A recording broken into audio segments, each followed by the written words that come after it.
ذرا یہ ڈرامہ دیکھ لیجئے. یہ بہت بڑے اتحاد کے دلدار ہیں, ان کا نام ہے طارق جمیل صاحب.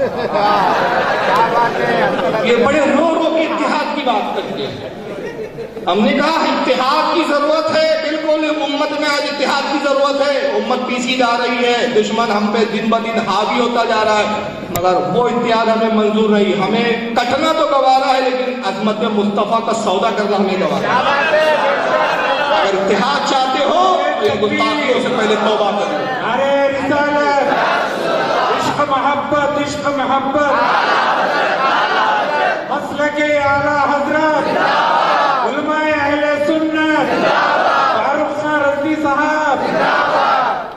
آئیے ذرا یہ کیسے اتحاد, کون سا اتحاد چاہتے ہیں, ذرا ان کی زبانی سنیے. اور بڑے ڈرامائی انداز میں ویڈیو پیش کیے جاتے ہیں, بیک گراؤنڈ میں روتی ہوئی میوزک. کیا فلم انڈسٹری چلا رہے ہو؟ اور یہ بھی اتنے بڑے ایکٹر ہے جناب کہ عامر 3 گھنٹے ایکٹنگ کرتا ہو, 2-4 ریٹیک ہوتے ہیں ہر شاٹ میں. تم تو بنا ریٹیک کے کنٹینیو ایکٹنگ کرتے رہتے ہو. تم سے بڑا ایکٹر میں نہیں دیکھا. اور رونے میں تو وہ ریکارڈ قائم کیا کہ صاحب شیعہ ان کی شاگردی کے لیے آگے آ رہے ہیں کہ بھائی ہمیں بھی رونا سکھا دو یار. کیسے بھی اچانک تم رو پڑتے ہو یار. ہم کو بھی رونے کے لیے تھوڑا سا سچویشن بنانا پڑتا ہے. کربلا کی کچھ ایسی باتیں لانا پڑتا ہے کہ جب آدمی روتا ہے. تم تو بغیر کربلا اس کے داستان بھی رونا شروع کر دیتے ہیں. تو شیعہ حضرات بھی آج کل ان سے ٹریننگ لے رہے ہیں, کہ رو رو کے کیسے ایکٹنگ کی. یہ اتحاد کی بغاوت ہے. ایک کافر ہے اتبا, اس نے ایک طرف سے ہو کر پتھر اٹھایا اور آپ کو مارا زور سے. صحابہ کی نظریں تھی تلواروں پر, نیزوں پر, تیروں پر, اور پتھر نظروں سے نکل گیا.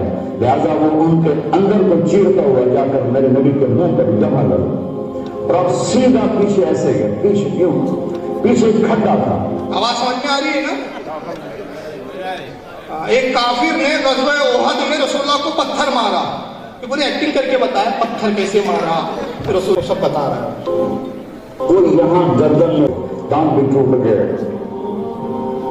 چہرہ بھی خون ہو گیا. اب بے ہوش ہو کے یوں گر گئے. صحابہ نے سمجھا آپ شہید ہو گئے, تو سب نے زاروں قطار رونا شروع کر دیا. تھوڑی دیر کے بعد آپ کو ہوش آیا تو صحابہ نے عرض کی یا رسول اللہ اب تو ان کے لیے بد دعا فرما دے. وہ نبیوں میں رحمت اللہ پانے والا, مرادیں غریبوں کی برلانے والا, غریبوں کا والی, یتیموں کا مولا. تو اب تو حق تھا کہ آپ بد دعا کرتے. یہ سامنے امت نہیں ہے, قاتل کھڑے ہیں, کافر. آپ نے ہاتھ اٹھائے. صحابہ سمجھے کہ ہوں یہاں کے بیڑے بڑھ گئے. اللہم اغفر لقومی فإنہم لا یعلمون. اللہ میری قوم کو معاف کر, انہیں میرا پتہ دو.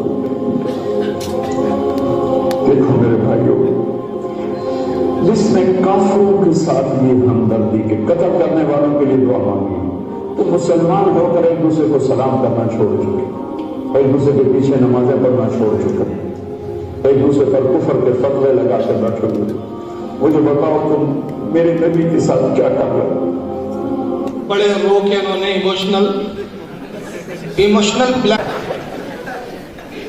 رسول اللہ کو ایک کافر نے پتھر مارا, یہاں لگا, آپ کے دندان مبارک بھی شہید ہو گئے. آپ پیچھے کی سمت یوں ہوگی, بے ہوش ہو گئے. ہوش میں آئے. صحابہ نے کہا یا رسول اللہ بد دعا کرتی. ہم تو کہتے ہیں کہ نبی نے کبھی بد دعا نہیں دی, دعائے ہلاکت فرمائی ہے. نبی کی کوئی دعا بد ہوتی ہی نہیں. ادب تو ہے نہیں. تو صحابہ نے کہا یا رسول اللہ بد دعا کر دیجیے. حضور نے ہاتھ اٹھایا تو صحابہ سمجھے اب تو ان کے بیڑے غرق ہو گئے. اب یقیناً رسول اللہ بد دعا فرمائیں گے, اب آ جائے گا. مگر حضور نے کہا اللہ میری قوم کو ہدایت دے, یہ نہیں جانتی میں کون ہوں. ٹھیک ہے, واقعی میں تو کوئی شبہ نہیں ہے, واقعی میں اختلاف ہے کسی کو نہیں ہے. غزوہ احد میں ایسا ہوا. اب نتیجہ کیا لیا؟ میرے نبی نے تو کافروں کے لیے دعا کی. تم ایک دوسرے کو سلام نہیں کرتے ہو, مطلب کافر نے پتھر مارا, نبی نے دعا دی. ہم نبی کی توہین کریں, تم سلام کرتے رہو. ہم توہین کرنا نہیں چھوڑیں گے, مگر تم ہمیں سلام کرتے ہو. تم ایک دوسرے کی مسجد میں نماز نہیں پڑھتے ہو. میرے نبی نے تو کافر کو معاف کر دیا. کافر کو معاف کیا, نماز پڑھنے نہیں بلایا. کیا بات ہے, وہ الگ ہے, یہ الگ ہے. جناب علی مصطفیٰ نے اس لیے معاف کیا کہ وہ رحمت للعالمین بن کر آئے تھے. وَمَا أَرْسَلْنَاكَ إِلَّا رَحْمَةً لِلْعَالَمِينَ. تو منصب نبوت یہ تھا کہ ظلم سہ کر معاف کرے. کبھی سیرت صحابہ کو بتاؤ کیا انہوں نے اپنے آقا کے گستاخ سے صلح کی؟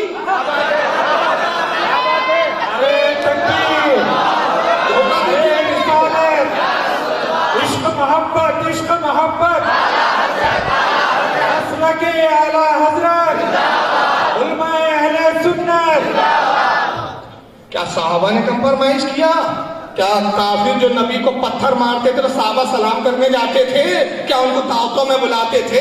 کیا ان کو فاروں سے رشتہ داریاں کرتے تھے؟ نہیں، بلکہ صحابہ کی سیرت تو یہ ملتی ہے کہ رسول اللہ کے بعد ایک نام نہاد مسلمان آتا ہے. نام نہاد، نام کا مسلمان. یہودی سے جھگڑا ہو گیا کھیت کے پانی کو لے کر. یہودی نے کہا چلو تمہارے محمد سے ہی فیصلہ کرواتے ہیں. بھائی محمد سے اچھا کوئی فیصلہ نہیں کر سکتا. ہم جانتے، ہم ایمان نہیں لاتے تمہارے نبی پر، لیکن جانتے تمہارا نبی جھوٹ نہیں بولے گا، غلط فیصلہ نہیں کرے گا، ظلم نہیں کرے گا. چلو نبی سے فیصلہ کرواتے آئے. اردو نے دونوں کی باتیں سنی. فیصلہ مسلمان کے خلاف یہودی کے حق میں کرے. یہودی حق پر ہے، اے مسلمان تو زیادتی کر رہا ہے، اس کے لیے پانی چھوڑ دیا کر. اس کو پانی نہیں اس کے کھیت میں آنے دیتا تھا، پانی بیچ میں روک لیتا تھا. اس کے لیے پانی چھوڑ دیا کر. وہ خاموش ہوا، وہاں سے ہٹا. کہا کہ حضور کا فیصلہ مجھے جمع نہیں، عمر سے فیصلہ کروانے چلے. حضور کی گستاخی تو نہیں کی نا اس نے، گالی نہیں بکی، رسول کو توہین نہیں کیا، صرف کہا حضور کا فیصلہ مجھے جمع نہیں، چلو عمر سے فیصلہ کرواتے. عمر اچھا فیصلہ کرتے. یہودی نے کہا چلو بھائی میں حق پر ہوں، مجھے کیا پرابلم ہے. پہنچے، مسلمان نے کہنا شروع کیا تو یہودی بیچ میں مداخلت کرتا ہے. کہا سنو سنو، اے بھائی رک جا، پہلے مجھے کہنے دے. کہا عمر جو یہ کہہ رہا ہے سن لیجئے، پھر آپ کو جو فیصلہ کرنا کر لیجئے، مگر اتنی بات بس سن لیجئے، ہم آپ سے پہلے آپ کے نبی محمد کے پاس سے ہو کر آ رہے ہیں. حضور نے ہماری بات سنی اور فیصلہ بھی کیا، اسے منظور نہیں. کہا حضور نے کس کے حق میں فیصلہ کیا؟ کہا حضور نے میرے حق میں کیا محمد نے، لیکن یہ مان نہیں رہا ہے. کہا اچھا حضور نے فیصلہ کیا؟ کہا فیصلہ کیا، یہ مان نہیں رہا ہے. نہیں مان رہا. کہا ٹھہرو ابھی آتا ہوں، رکو رکو جانا نہیں، ابھی آتا ہوں. آپ اندر گئے، تلوار لائی اور ایک ہی بار میں گردن تن سے جدا کر دی اور چلال میں فرمایا جو میرے آقا کا فیصلہ نہ مانے، عمر کا اس کے بارے میں یہ فیصلہ ہے. ارے رسالت عشق محبت عشق محبت.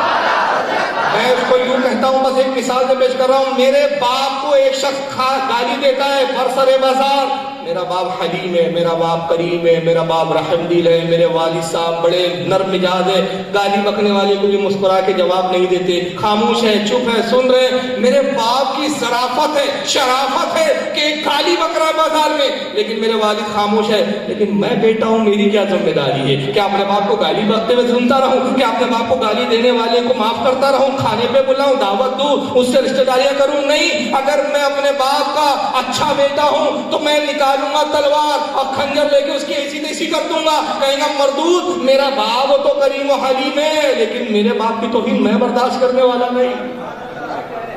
تو مصطفیٰ معاف کر دے، یہ مصطفیٰ کا کردار ہے.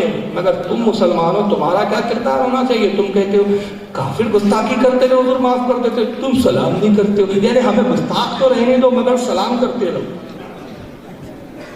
ہم گستاخ صحیح، لیکن ہمیں مسجد میں آنے دیتے رہو.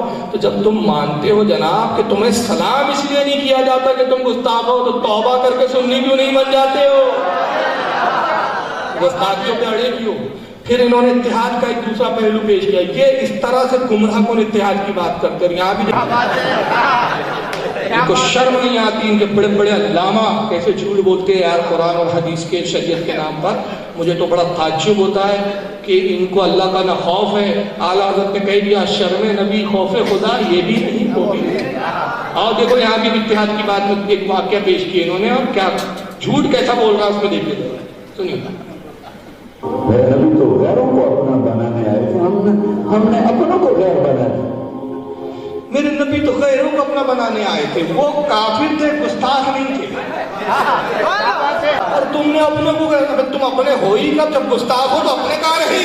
اپنے ہوتے تو گستاخ کر کے ہٹتے نہیں.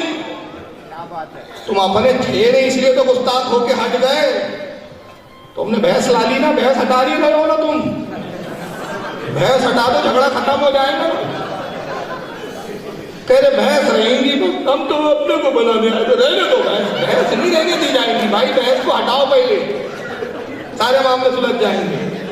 آپ اس کیا سنیے. جو نفرت کی آگ وہاں بھڑک رہی ہے یہاں مت بھڑکاؤ. جاؤ میرے دیش میں دیکھو کتنے سر کٹ چکے, کتنے سہاگ گزر گئے, کتنی مائیں بے آسرا ہو گئیں, کتنی جوان بیٹیوں کی مانگ ویران ہو گئی. کیا اسی کا نام اسلام ہے؟ اسی کا نام عشق رسول ہے؟ دیکھیے مکار اعظم سنیوں کو تب بتا رہا ہے اسی کا نام عشق رسول ہے کہ ہمیں سلام نہ کرو. اسی کا نام عشق رسول ہے, اسی کا نام محبت ہے, اسی کا نام مسلمانی ہے کہ نفرت کی آگ مت پھیلاؤ. دیکھو کتنی عورتیں بیوہ ہو گئی, بے شک بیوہ ہوئی, کس نے کیا یہ بھی تو بتاؤ ملا جی. خدا کی قسم پورے ہندوستان کی بات نہیں کرو, پوری دنیا میں سنیوں کی ایک ٹیررسٹ تنظیم نہیں. ساری تنظیمیں تمہاری, بیوہ بنانے والے تم, یتیم بنانے والے تم, مزاروں کو اڑانے والے تم, درگاہوں کو بموں سے اڑانے والے تم, روضہ رسول پر حملہ کرنے والے تم, امام اعظم کی قبر پہ حملہ کرنے والے تم, حسین پاک کی قبر پر حملہ کرنے والے تم, جنت البقیع کو ویران کرنے والے تم, طالبان تمہاری, داعش تمہاری, جیش محمد تمہارا, حزب المجاہد تمہارا, ISI تمہارا, لشکر قہر تمہارا, القاعدہ تمہارا, ساری تنظیمیں تم وہابیوں کی بیوہ تم کر رہے ہو اور ڈنڈور ہمارے سامنے بیٹھے. اس کا نام عشق رسول ہے. میں کہتا ہوں اس کا نام تبلیغی جماعت ہے, اس کا نام دین کی تبلیغ ہے. آبادیوں کو تو ویران تم نے کیا. اب مکار کیا کر رہا ہے, سنیوں کو بول رہے کہ آگ مت بڑھتا, آگ تو تیری جماعت نے پھیلائی ہے. ہمت ہو تو جا ذرا طالبانیوں کو بول کہ یہ آتنک دہشت گردی کا کھیل بند کرے. میں ابھی کشمیر میں ہو کے آ رہا ہوں, پچھلے یہ بس یہ 15 دن ہو گئے مشکل سے. ویڈیو دیکھا ہے بہت سے لوگوں نے کشمیر کے دورے کا, ابھی 8 دن میں کشمیر میں, میں نے وہاں کے حالات دیکھے.